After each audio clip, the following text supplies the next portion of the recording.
নমস্কার, আরোহী নিউজে আপনাদের সকলকে স্বাগত। সঙ্গে রয়েছে আমি টুমকি। শুরু করছি আমার বাংলা। আর শুরুতেই যেদিকে নজর রাখবো, আজ ভাইফোঁটা। ভাইফোঁটা মানেই মিষ্টি মুখ, উপহার বিনিময়, সঙ্গে পেট পুজো। আর 5 জনের মতো এদিন ভাইফোঁটা পালন করলেন রাজ্যের নেতা, মন্ত্রী, বিধায়ক থেকে শুরু করে সমস্ত রাজনৈতিক ব্যক্তিত্বরা। ভাই কপালে গোলাপ ফোঁটা, জমি দুয়ারে পনেরো কাটা, যমুনা দেয় চোখে ফোঁটা, আমি আমার ভাইয়ের কপালে দিলাম ফোঁটা, আর কি আমি চাই। বছরের আর 5টা দিন প্রশাসনিক বা রাজনৈতিক কাজকর্ম নিয়ে ব্যস্ত থাকলেও ভাইফোঁটার দিনে একেবারে অন্য মেজাজে পাওয়া গেল নেতা মন্ত্রী থেকে বিধায়কদের। ভাইফোঁটার দিনটা প্রতি বছর পরিবারের সঙ্গেই সময় কাটান রাজ্যের বিদ্যুৎ মন্ত্রী শোভনদেব চট্টোপাধ্যায়। এদিন সকাল থেকেই পরিবারের সঙ্গে সময় কাটালেন মন্ত্রী। সপরিবারে ভাইফোঁটা করে মিষ্টি মুখ করলেন, বোনেদের হাতে তুলে দিলেন উপহারও। ভাইফোঁটায় মাতলেন মন্ত্রী ফিরহাদ হাকিমও। ভাইফোঁটা নেওয়ার পর মিষ্টি মুখ করলেন মন্ত্রী।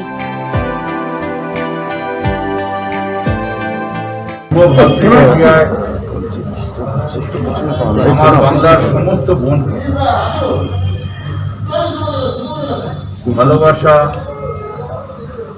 অভিনন্দন জানাই, প্রার্থনা করি তাদের সুন্দর জীবনের জন্য এবং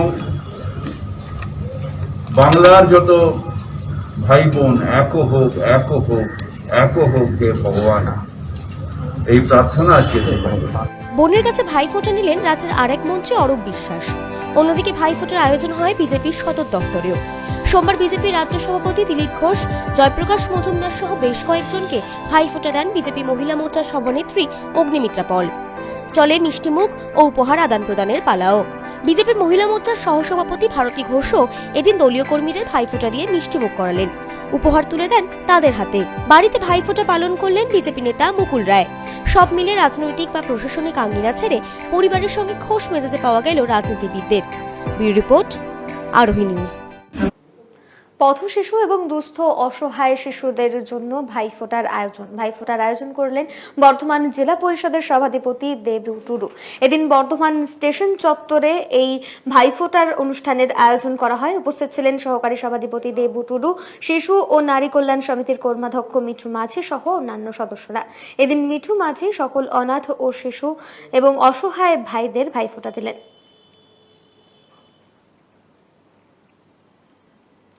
আজকে আমাদের গোটা রাজ্যে আমরা বাঙালিরা আমাদের ভাইফোঁটা উৎসব পালিত হচ্ছে। বোনেরা ফোঁটা দিচ্ছে ভাইদের। আমাদের একটা সাংস্কৃতিক কৃষ্টি। তো এই উৎসবে আজকের দিনে আমরা স্টেশন চত্বরে যারা থাকে আমাদের মানুষজন, ব্যবসাদার থেকে শুরু করে অসহায় মানুষ যারা, বাচ্চা শিশু থেকে, আজকে সবাইকে ভাইফোঁটা দেওয়ার ব্যবস্থা করেছি। আমরা নিজেরা এসে ফোঁটা দিয়েছি। কোচবিহারের আস্থা ফাউন্ডেশনের পক্ষ থেকে ভাতৃ দ্বিতীয়ার দিনে অভিনব উদ্যোগ। এদিন কোচবিহার জেলার সমস্ত প্রাচীন বৃক্ষগুলিকে ভাইফোঁটা দিলেন সেই সংস্থার সদস্যরা। প্রাচীন গাছগুলিকে ফোঁটা দিয়ে তাদেরকে রক্ষা করার অঙ্গীকারবদ্ধ হলেন তারা। পরিবেশের ভারসাম্য রক্ষা করার জন্য অঙ্গীকারও করল সংস্থার সদস্যরা।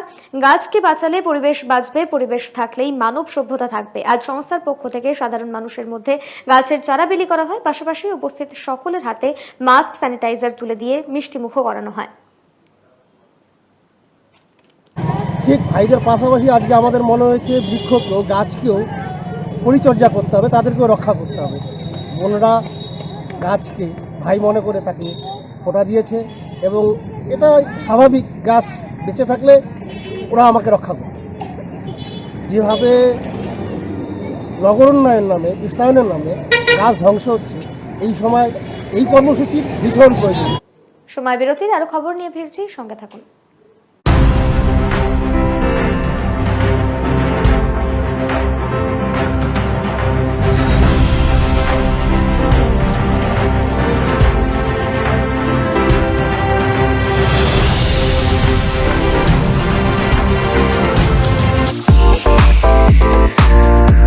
Wanna fly? Step towards 3 steps. Where we are different. World-class infrastructure, experienced faculties, hygienic atmosphere, we take all necessary precautions against COVID-19. Meet the aviation professionals and build your dream career with 3 Steps Aviation. 3 Steps Aviation! Hip hip! Hooray! Hip hip! Hooray!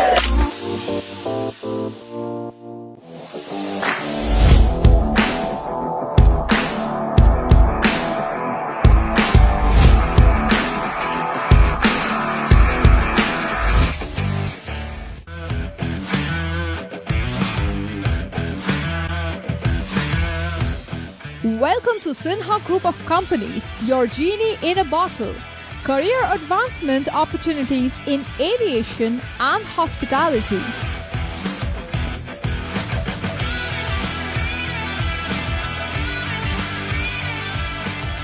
Organic farming, the evolving science of India's healthy future. Digital marketing of the next generation. Income tax consulting and other legal services.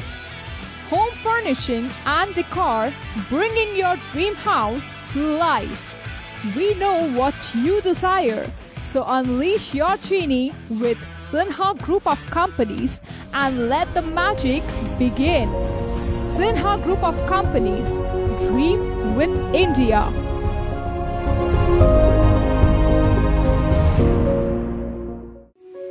এক ডাকেই যাকে পাই, আরোহী foundation একেবারেই তাই। 8 থেকে 80-র জন্য এক ডাকে সাড়া দেয় আরোহী ফাউন্ডেশন। দুস্থ মানুষের পাশে দাঁড়ানোর জন্য অঙ্গীকারবদ্ধ আরোহী ফাউন্ডেশন। ছাত্রছাত্রীদের সফল ভবিষ্যতের জন্যই নিবেদিত আরোহী ফাউন্ডেশন। আরোহী foundation, solution for every need. Your bazaar, our bazaar. Welcome to onestopbazaar.com, where you can get all your necessary stuff starting from souvenir to t-shirts, shoes and many more handmade antique stuffs are available just under one roof.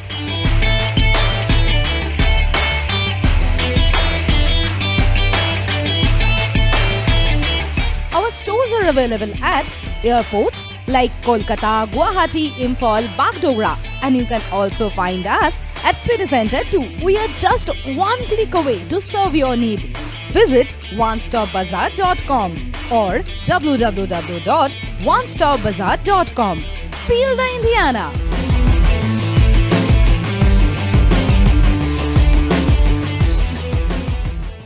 Orin Media and Entertainment, the future of digital news and entertainment world.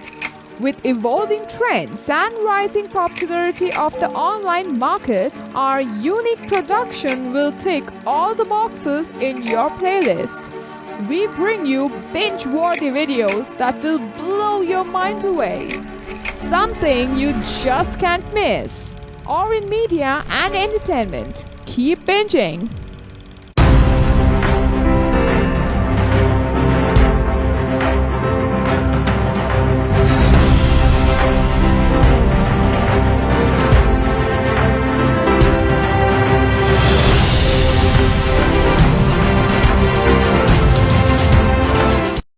ফিরে এলাম বিরতির পর। বড়সড় দুর্ঘটনা থেকে অল্পের জন্য রক্ষা পেল বর্তমানের একটি অয়েল ফ্যাক্টরি, এবং যেরকমটা জানা গিয়েছে সোমবার দুপুরে হঠাৎই আগুন দেখতে পান স্থানীয় বাসিন্দারা। এরপরে নিজেরাই আগুন নেভানোর কাজে লাগেন। পরে ঘটনাস্থলে পৌঁছয়ে দমকলের বেশ কয়েকটি ইঞ্জিন ঘণ্টাখানেকের চেষ্টায় পরিস্থিতি স্বাভাবিক হয়, যদিও ঘটনায় কোনো হতাহতের খবর নেই। ক্ষয়ক্ষতির পরিমাণ এখনো পর্যন্ত জানা যায়নি। কী কারণে আগুন লেগেছে খতিয়ে দেখছে দমকল। দিওয়ালির দিন, ছুটির দিন, আবার লাঞ্চ টাইমে হয়েছে, যে কজনও ছিল তারা আবার খেতে ফেতে গেছে, ব্যাস সেই জন্য। কীভাবে লাগলো ঠিক বলা যাচ্ছে না, কারণ তেলের ফ্যাক্টরি কিন্তু কোথাও ওরকম কেউ স্পন্টেনিয়াস ফ্লেমই আমার যেটা মনে হয়, স্পন্টেনিয়াস ফ্লেম হয়ে গেছে। এই ঘাস ফাঁস যেহেতু ছিল ওই জন্য ওখান থেকে হয়তো হয়ে গেছে। এলাকাটা তো পুরো রিস্ক জোন। দেখুন, সেক্ষেত্রে তো আপনার গোটা ফ্যাক্টরি আমার অয়েল ফ্যাক্টরি, এতে সবসময় রিস্ক জোনই, কিন্তু তাতেও আমাদের এখানে যথেষ্ট ঘরের চালানো হয়। চোর সন্দেহে এক যুবককে পিটিয়ে খুন করার অভিযোগ। এই অভিযোগে গ্রেফতার করা হলো 3 জনকে। পূর্ব মেদিনীপুরের হলদিয়ার ভবানীপুরের এই ঘটনা। রবিবার মোবাইলের চিপ চুরির অভিযোগে স্থানীয় বাসিন্দা শেখ আব্দুল রশিদকে বেধড়ক মারধর করা হয় বলে অভিযোগ। গুরুতর আহত অবস্থায় তাকে হলদিয়া সদর হাসপাতালে ভর্তি করা হয়। পরে অবস্থার অবনতি হওয়ায় জেলা সদর হাসপাতালে স্থানান্তর করা হলে রাতেই মৃত্যু হয় শেখ আব্দুল রশিদের। ঘটনায় ভবানীপুর থানায় লিখিত অভিযোগ দায়ের করে পরিবারের সদস্যরা। তদন্তে নেমে সোমবার 3 জনকে গ্রেফতার করে পুলিশ। ওকে ধরে 4-5 লোকে ধরে ওকে মারধর করে ওর কাছ থেকে মোবাইল কাড়াতে চেয়েছিল, আর ওর কাছে টাকা ছিল, গাড়ির মালিকের কাছ থেকে টাকা নিয়ে এসেছিল। ওই টাকা বিকে ওর কাছ থেকে কেড়ে ওরা নিয়ে নিচ্ছে। 4-5 জন ছিল। এবারে ওর কাছে বাইকের চাবিও নিয়ে নিতে চাইছিল, কোনো রকম চাবিটা নিয়ে মোটর সাইকেল চালু করে ঘর চলে আসছে। সকালবেলায় মেমোরি কার্ডে সিম চিপলে ওইটা কিসের একটা গন্ডগোল ওদের হয়েছিল। তারপর ওখানে ওরা দাদাকে ধরে মারধর করলো, গাল পাটা করে মারলো। আমজেদ, তারপরে মেহবুব, তারপরে বাচ্চু টিম ওরাই ছিল, মিলে ওকে মারলো। তারপরে ওখানে সবাই বলে গিয়ে বুঝাবুঝি করে যে যা হচ্ছে ছেড়ে দে, ওটা ওখানে সমাপ্ত করে দিতে। তারপরে ওরা আবার বিকালবেলা ওকে আবার ফোন করে ডেকে গেমাটার দিকে ওখানে ওকে ধরে আবার মারছে। অন্নকূট এই শব্দের অর্থ অন্নের পাহাড়। দক্ষিণ কলকাতায় মায়ের উদ্দেশ্যে একটি মন্দিরে অন্নকূট দেওয়া হয় প্রতি বছর। অন্যান্য বছরের মতো এই বছরও দক্ষিণ কলকাতার ওই কালী পুজোয় অন্নকূট দেওয়া হয়। এদিন প্রায় 5000 লোক খাওয়ানো হয় অন্যান্য বছর, কিন্তু এবছর মহামারীর কারণে দেবীকে অন্নকূট দেওয়া হলেও বাড়ি বাড়ি গিয়ে ভোগ পৌঁছে দেওয়া হয়।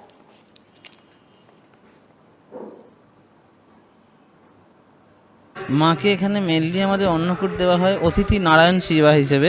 আমাদের এখানে পাড়ার যারা অতিথি আছে এবং আদার্স যারা আছে আমাদের পাড়াতে, এবং আমাদের জনসাধারণের উদ্দেশ্যে আমাদের অন্নকূট হয়। সেটাকে মাকে উদ্দেশ্য করে আমাদের জনসাধারণ অতিথি সেবা হয় আর কি। অতিথিকে আমরা নারায়ণ হিসেবে আমরা সেবা করি এখানে। প্রতি বছর এখানে 4 থেকে 5000 লোক আমাদের এখানে অন্নকূটে বসে প্রসাদ পাওয়া যায়। কিন্তু এই বছর যেহেতু আমাদের একটা অতিমারী পরিস্থিতি চলছে, সেই কারণে আমরা এই বছর আর বসে করছি না। কিন্তু আমাদের অন্নকূটের যে উদ্দেশ্য, যে মানে অতিথিকে সেবা করা, সেই উদ্দেশ্য আমাদের সফল হচ্ছে। সাম্প্রদায়িক সম্প্রীতির এক অনন্য নজির তৈরি করলেন শ্যামনগরের বাসিন্দা শামীম আখতার। হিন্দু এবং ইসলাম উভয় ধর্মের আদর্শকেই মেনে চলেন তিনি। একদিকে মসজিদে গিয়ে নিয়ম মাফিক নামাজ পাঠ, অন্যদিকে হিন্দু ধর্মের বিভিন্ন দেবদেবীর আরাধনা সমানভাবে চালিয়ে যাচ্ছেন শ্যামনগরের গারুলিয়ার বাসিন্দা শামীম আখতার। 2 বছর ধরে নিজের বাড়িতে কালী পুজো করে আসছেন উত্তর 24 পরগনার শামীম আখতার। এছাড়াও প্রতি শনিবার শনি দেবতার পুজো দেন। পাশাপাশি নিষ্ঠা সহকারে ঈদ মহরম পালন করেন তিনি। শামীম আখতার কত বছর ধরে পুজো করছেন? 2 বছর হলো। গত বছর করেছি, এই বছর করবো। হঠাৎ করে কালী পুজো করার কথা মাথায় আসলো কেন? না, মাকে তো সবাই সম্মান করে। মা তো কোনো ধর্ম হয় না। আপনি ঈদ পালন করেন? সব ধর্মকে মানি। আমরা সকল ধর্ম, বর্ণ, ভাষার মানুষজনকে সমান দেখি। তাদের সকলের উৎসবে আমরা একত্রিত হই। আমি হিন্দু ধর্মে বিশ্বাস করি। আমার কালী পুজোতে যেরকম এখানে শামীমদা আমাদের এখানকার বন্ধু, দীর্ঘদিন ধরে এখানকার কালী পুজো করছেন, শনি পুজো করছেন, সেরকম শামীমদাদের যখন ঈদ হয় তখন আমরা করি। ধর্মীয় বিভাজনের প্রশ্নে দেশ জুড়ে রাজনৈতিক উত্তাপ চরমে, তখন অন্যদিকে সাম্প্রদায়িক সম্প্রীতির এক অনন্য নজির সৃষ্টি করেছেন শামীম আখতার। তার এই মানবিকতার উদ্যোগে আপ্লুত স্থানীয় বাসিন্দারাও। ব্যুরো রিপোর্ট, আরোহী নিউজ। আপাতত এই পর্যন্তই। অন্যান্য সব খবরের জন্য নজর রাখুন আরোহী নিউজে।